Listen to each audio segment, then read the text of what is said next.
Hi, my name is Sarah Dougherty with the Art of Education, and today I'll be facilitating an activity with you around analyzing student data.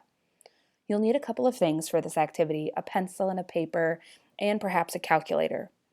You'll also notice that I'll ask you to pause the video so that you can complete a task or make a consideration before moving forward. Let's get started.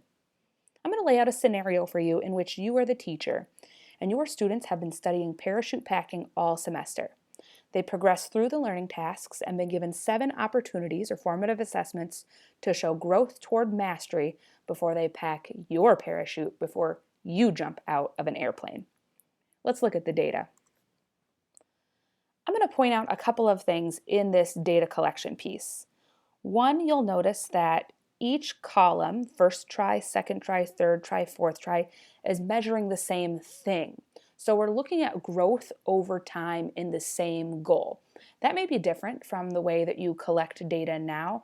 Oftentimes when we look in our grade books, there's a lesson on color and a lesson on line and then a lesson on shape, and we end up averaging those. But that doesn't tell us about growth over time in a singular goal. So this is one goal that we're looking at data across the semester.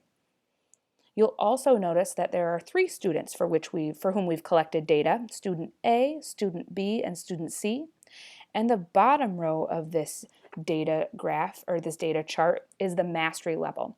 Mastery in this task is a 60%. That's what it takes to be able to safely pack a parachute, performance at a 60. So as we talked about before, traditionally over time, we would average a student's score to find out their final grade. We're going to look a little bit about that, a little bit deeper into that process now. So this would be a great time to pause the video and calculate the average score, the final grade for each student, to see if they've reached the mastery level over time and are prepared to pack your parachute. Pause the video now and calculate those averages.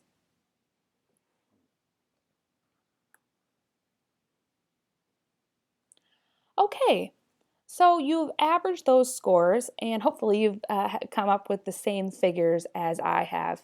We're averaging those scores across 7 tries. Let's look at student A's final grade. Student A received a 70. That's mastery. Student A, according to the averaged numbers, is prepared to pack your parachute to jump out of an airplane. And look at that. So is student B. Student B, their average score is a 70. We've said they've mastered that. They can also pack your parachute.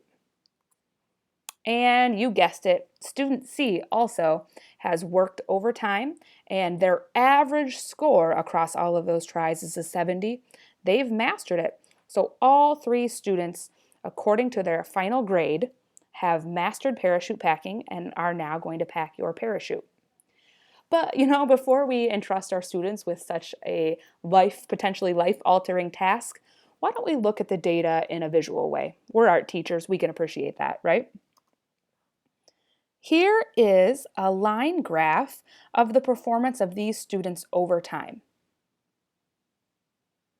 Student A is the blue line with the diamonds. You'll notice that student A starts high and goes down low below mastery and then masters it and then doesn't. That inconsistent practice does not make me feel very safe. Some days this student gets it, some days not. I don't think I want student A to be packing my parachute. Even though their average score told me they had mastered it, it doesn't look like they've mastered it consistently.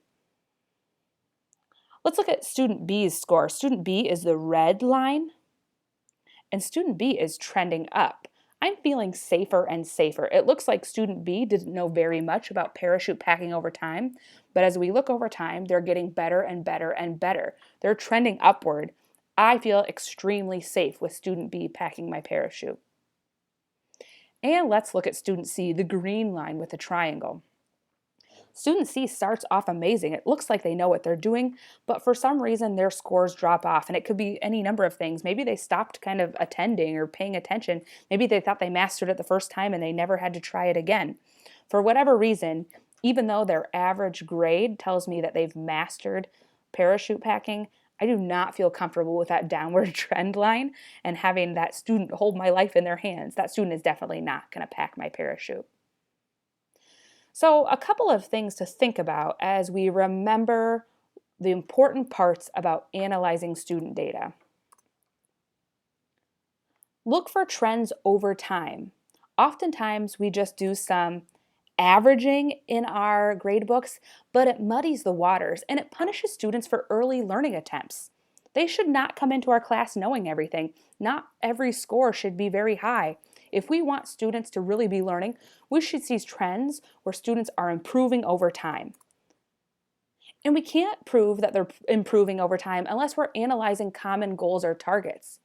If one day we're measuring line and another day we're measuring something like creativity, or another day we're measuring something like how they can apply shapes or paint, when we average those together, it doesn't really tell us about if they're improving in each of those distinct areas that are important to us.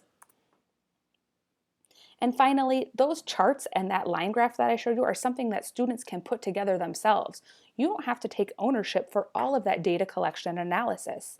In fact, having students track and analyze their own progress helps them set goals and helps you give them critical feedback.